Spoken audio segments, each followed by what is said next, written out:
Good evening. Today I am going to present a paper titled Dealing with Indian Jurisprudence by Analyzing the Web Mining Results of a Case of Cybercrimes.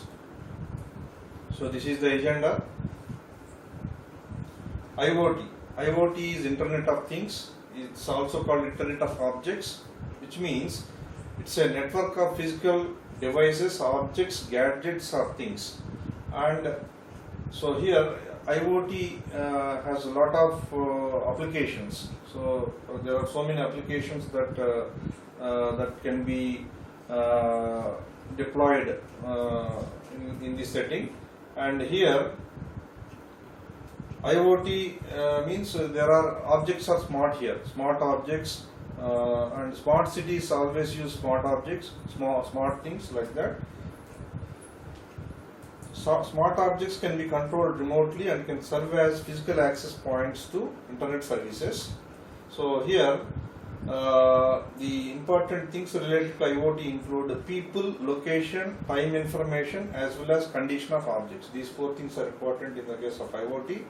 So these interconnected embedded devices are expected to provide automation in all fields including smart grid and smart cities. So there are applications like washer or dryers that use Wi-Fi for remote monitoring. The scope and extent of IoT is studied here, and also things like IoT devices or circuit designs, IoT applications and services, architecture and systems design, cloud computing and semantic web technologies. All these are surveyed in order to explore the possibilities of solutions by the IoT to this cybercrime case. So like other things like IoT analytics. Okay. So here the outcome is IoT is not altogether the solution to the current day problems of cyber security. Therefore, there must be some other ways. What are those other ways? We will see. IT systems are under attack for political or commercial reasons, and internet technology is exploited to perpetrate crimes, and smart data is left untapped even as illegal activities are often buried in large volumes of data in order to detect crimes and collect clues of evidence. And things like IoT is of less potential to deal with the whole galaxy of cybercrimes of this kind considered. And we have mainly here judgment is given in the month of October 2015, and we are going to focus on that.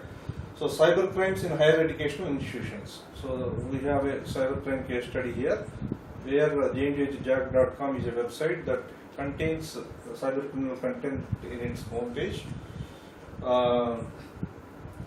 So here, the higher educational institutions should impart ICT in academics.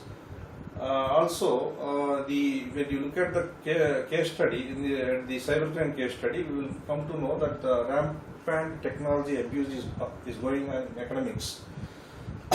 So we must have some solution. So here, here is a figure which shows that the J&J Jack has displayed a banner to the main entrance gate of J&H, and it is welcoming all the students who are admitted in the academic year 2015, during 2015. So there are 4 cyber crimes that are committed by this cybercriminal website.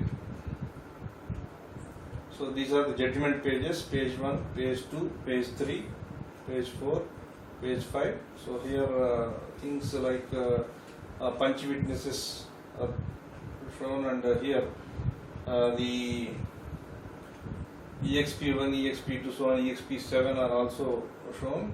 So EX stands for exhibits marked. And coming to the conclusions, the cyber forensic snapshots that are captured serve the trial of the cybercrime, as the cyber police are expected to produce the results of this kind as evidence to check the further cyber criminal activity in continuation. So the others suggested that they can educate the general public and gather their opinion, and therefore may be enabling the people to abstain from the cybercrime, from these kind of cybercrimes.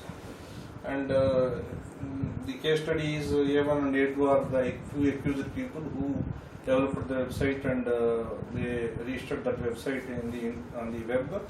And the details of the case, when you look at the details of the case, Evan was arrested and was taken into custody, and Evan by producing some sureties, he got bail.